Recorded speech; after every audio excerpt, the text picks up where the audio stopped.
Hi everyone, for today's video guys, magluluto ako ng ginataang abalong guys. Ayan guys, oh. Ito po siya guys. And then lagyan ko siya ng isda.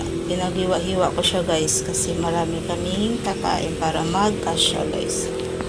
And then ito yung hiniwa kong sibuyas, tapos siling haba guys, pinaghiwa ko ng maliit, luya at saka magic sarap, and then yung asin, at saka ito yung gamitin kong gata guys. Oh, mahal kasi ng nyog dito guys, kaya ito na lang yung aking binili. Ito yung aking ilalagay sa aking ginataang isda guys. So mag start na po akong magluto.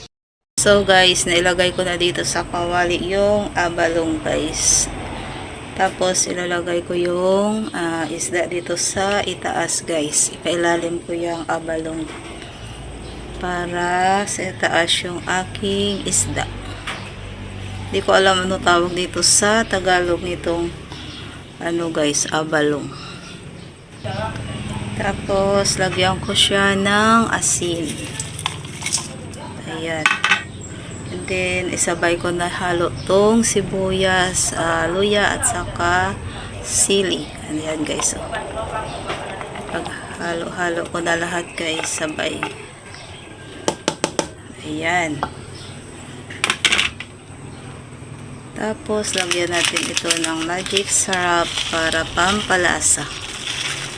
Konti lang guys.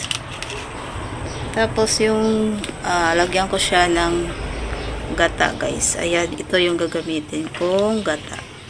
Dalawa kasi dito yung binili ko, kaya mamaya ilalagay ko ulit yung isa nito guys. Ayan, ito guys. Oh,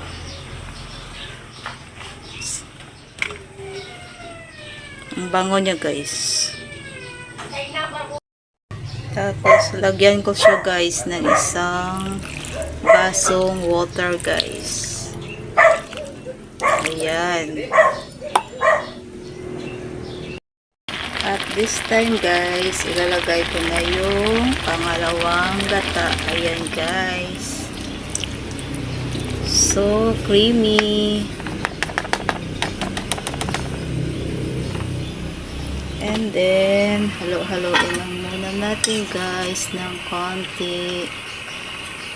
O, diba? Malapot na yung kanyang sabaw. Malinamnam. Kasi mayroon siyang gata, guys. Shout out sa lahat pong nanonood ng aking mga video dyan, guys. Thank you sa inyong suporta.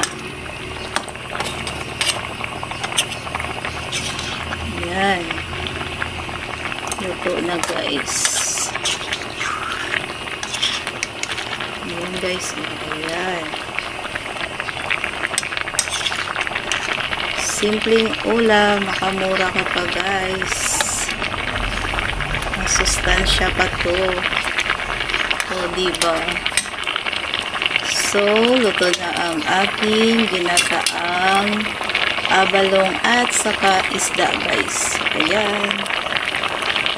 Makaparami na naman tayo ng kain nito guys. So, thank you po sa inyong panonood dyan guys. God bless you all. Bye!